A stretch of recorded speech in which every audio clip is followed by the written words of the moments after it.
Quick question for you. If a bank accidentally drops $1 million into your account, do you give it back or do you take a 1 year vacation behind bars instead? Because the internet story says one man just picked option B. And yes, this is a real court case. So here's the story.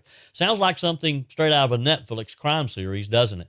But it actually did happen, or at least a version of it happened. There's several floating around the internet.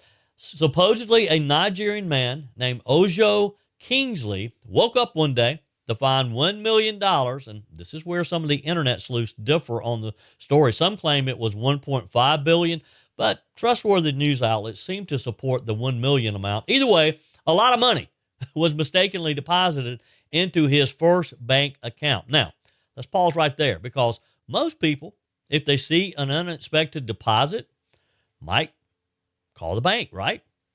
Some might panic. Others might say, well, let's just not touch it. Mr. Kingsley, well, he apparently said, let's spend it. According to court records and Nigeria's Economic and Financial Crimes Commission, known as the EFCC, Mr. Kingsley quietly diverted that money between June and November of last year, 2025.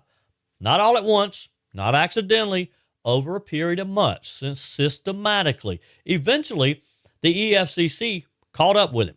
By the time prosecutors stepped in, authorities had already recovered approximately $802 million from the Kingsley's account and from accounts belonging to his mother and his sister as well. It was a family affair. So at that point, most of the money is back. It's back in the rightful place in the bank, but not all of it.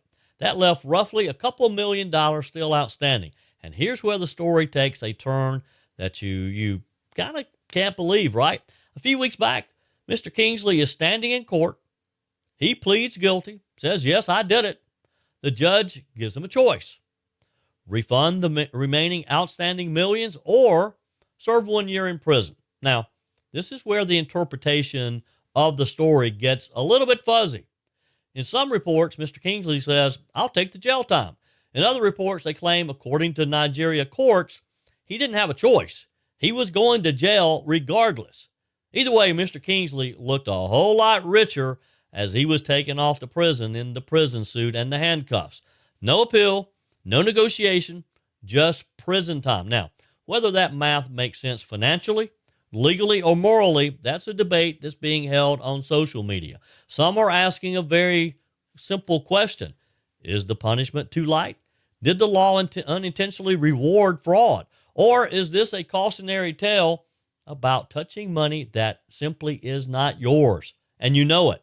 Because one thing is clear, this wasn't a misunderstanding. It wasn't a typo.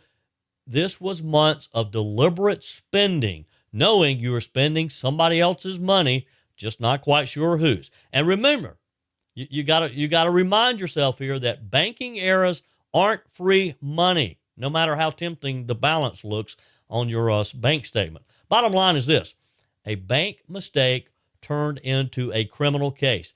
A guilty plea turned into a prison sentence.